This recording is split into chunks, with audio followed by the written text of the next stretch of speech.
All right, next up on the program, I want to talk about the biggest headlines and how some of them are related locally.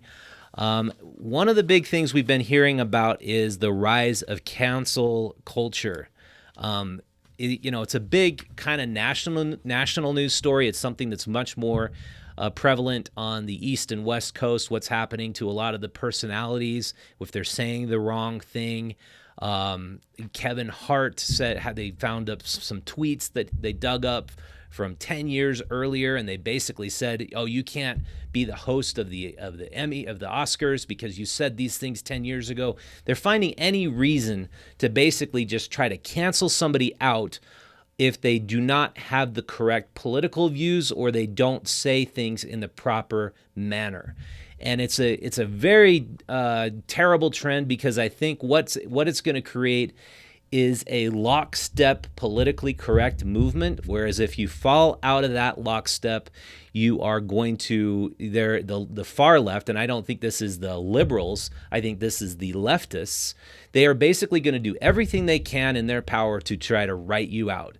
And if you've watched this show for a while, we are not left-leaning or right-leaning. We really aim to be right down the middle. I call myself a liberal libertarian. In the city, I want clean air, I want parks, bike trails, infrastructure. When I'm in the counties, in rural areas, I'm basically a libertarian like everyone else, because the government regulation is what inhibits those people from making and earning a living. So I cannot say that I'm on board with any type of party ideology, and if that's something that you don't like in a program, you want to know exactly where the host stands on every issue, this probably isn't the program for you, but I really appreciate all the new subscribers. So anyway, I want to get into this. So there's been a lot of renewed interest and talk about the George Orwell classic 1984. I've been reading it, and I've been attempting to find a logical conclusion about it, how it reveals what we are witnessing today. So Orwell's dystopia is far beyond the scale and the scope of what's happening today. And many might just dismiss the similarities that are happening. In Orwell's account, everyone is essentially brainwashed, and by so being, they're rendered unable to argue or disagree with the government and the media. And if they choose to question anything, they're essentially killed or imprisoned. So that's very similar to what you find in a place like North Korea. In 1984, the government and the media are essentially one entity, and there is a totalitarian collectivist state that controls all the dissemination of information, including how history is written. That's very similar to what we're finding from the leftists today in the 1612 project, which we did a story on. 1619 project, sorry. The state is essentially God, all-seeing and pervasive. What Orwell accounts is very similar to what existed, especially under Stalin in communist Russia. The dystopia that existed under Stalin was one where millions of Russians were killed in prison gulags if they did not accept and believe the obvious falsehoods and fictional accounts of history and basic economics. Like, you were supposed to believe things were better than they've ever been when you can barely feed your family. That's what ends up happening every time a society tries to create a utopia. If anybody speaks out against the utopia turning into a dystopia, that person has to be banished and killed. And we see where Marxism leads if you just simply examine, for example, Alexander Solzhenitsyn's Gulag Archipelago. I read that book twice in the last year. It is very revealing. I knew nothing about it going through public education. Everyone should read the Gulag Archipelago by Alexander Solzhenitsyn. It's very eye-opening. So Orwell believed that the entire West would become something like his dystopia, that it would only happen if our First Amendment or free speech was slowly eroded and eventually removed. We are witnessing a collectivist ideology taking root in the United States, which is essentially attempting to remove free speech as we know it. It goes under a couple of names: cancel culture, or the PC movement, politically correct movement. It goes along with the doctrine taught in universities that the best thing you can be to help racial inequality and to inequality across the board is to become a social justice warrior.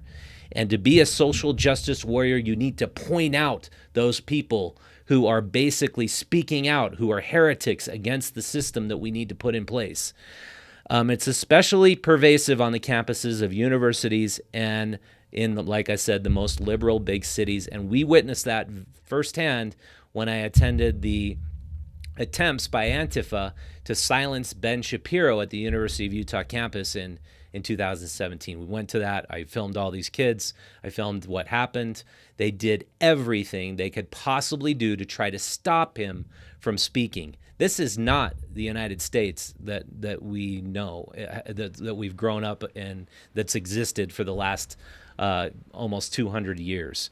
Under a large part of the leftist ideology, there exists a rigid adherence to maintaining a pure form of thinking, speech, and thought.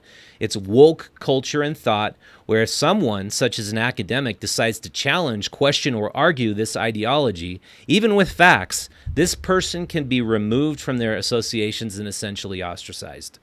Recent examples of this is anyone who's listening can do their own research are Dr. Jordan Peterson. He spoke out against the Canadian measure called Bill C-16, which would have enforced transgender pronouns to the degree that if someone didn't use them, they could essentially be put into jail. Brett Weinstein was a professor from Evergreen State College. He questioned transgender activities' ability to gain such a platform and take over the campus. He said it was too far extreme, and he was basically taken out and fired for pointing out that point of view. More recently, Dr. Steven Pinker, who I've read his books, that basically point out that things are better for the average world citizen than they have ever been. He simply stated a statistical fact last week that black people are not any more likely to be killed by the police than white people. The result of him stating that statistical fact was that he was canceled. He basically, the Linguistic Society of America said he can no longer come to their conferences. He's a leader of linguistics in his professorship, I believe, at Stanford. Other more popular names who have fallen to a degree as a victim of cancel culture are podcast superstar Joe Rogan for giving Alex Jones a platform by listening to what Alex Jones had to say, late night TV show host Bill Maher for speaking against and joking about the Clintons.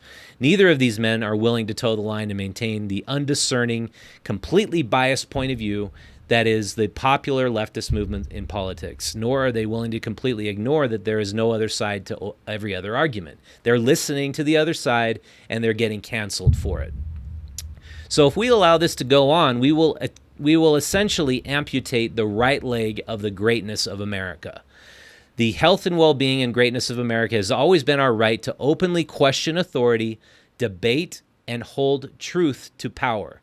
If we remove this ability by allowing personalities and businesses to fall victim to cancel culture, then we are setting ourselves up to realize the dystopia of a corporate bureaucratic Marxist mechanism to simply take over, as Orwell described. The right leg of what makes America a great country is our right to free speech, which includes our right to free assembly, which we have seen many, many recent attempts to remove. The left leg of American greatness is our Second Amendment, the right to bear arms. The reason why we have this right is not so we can hunt animals. There's a very clear reason why we have the Second Amendment. It's so that we can assemble ourselves, if needed, to protect ourselves from tyranny. Tyranny has always risen up out of any attempts to create a democracy. Tyranny is far more common than democracy. So, obviously, measures should take place to prevent insane people from carrying assault rifles. But if it targets those people who should be allowed to carry weapons, then there's no reason why law-abiding citizens should not have the same weapons that criminals carry. In 1984, of course, there's no right to bear arms, so uprisings are next to impossible. I believe in civil disobedience and the right for every people of every stripe, color, creed, and opinion, religion to get up and speak. Everybody should be allowed to talk and voice their opinions, especially those with whom we disagree. We should listen to those who we disagree with. We just had on the program a man, Jack Hedge, who I disagree with. I don't think we need an inland port, but I listened to him. I heard what he has to say. That's the essence and the spirit of good public discourse in this country. Why should we silence those with which we disagree? Why should we not listen to them and use our rational logic to either concede our own opinions and find arguments that supersede theirs? The only reason why one group would be opposed to listening is because they know they're on the losing side of that argument. There is no other reason. Cancel culture is about making of the vulnerable and less educated people fall victim and become pawns to accepting an inferior ideology by silencing the other side. They're only doing that because they have the weaker point of view. They're making attempts to criticize or demonize anybody who doesn't fall in this line. The practice is nothing new. It's what religions do to keep their believers in line. Absent religious communities, this is the way thinking has seemed to become a new tribalism and essentially a new religion. Leftism is a new religion, and all the adherents obey it as if it's a religion, and those who don't obey it are essentially heretics. Anyone who's actually interested in truth does not think this way. Anybody who puts truth on the highest pedestal wants to have ideas challenged. They want to listen to the other side. They want to gain a greater understanding of their own core beliefs by hearing opposition. This is also a large part of what made America and the West such a great place, our constant striving to gain and understand truth. But if now truth takes a sideline to tribalism, we will all lose. We are seeing that the strongest proponents of leftism are taking the most extreme measures possible to silence people. This is because they aren't interested in creating a public forum or finding truth or finding solutions. They are only interested in gaining adherence and power. For these reasons, cancel culture needs to be wiped out. So I applaud Steven Pinker, Jordan Peterson, Bill Maher, Brett Weinstein, Joe Rogan, all those people who stand in the middle, who are willing to listen to both sides. We need to hold them up. I absolutely believe that our liberal media is turning into a leftist media. I used to like to watch CNN.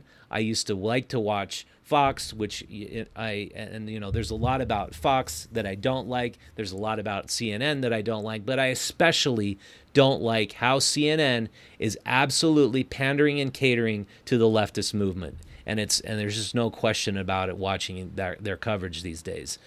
And this might be saying that might get me canceled, but I'm just believe that we take the risk of stating the truth, and the more people who just simply are feel free and don't have any reservations about speaking the truth, that is what will stop this movement. That's why I've basically written this essay and I've read it. So anyway, I didn't feel like I could go silent on that any longer, because Utah Stories is the voice of local Utah. We want to listen to all voices. We want to hear everybody, and that's what this platform is all about.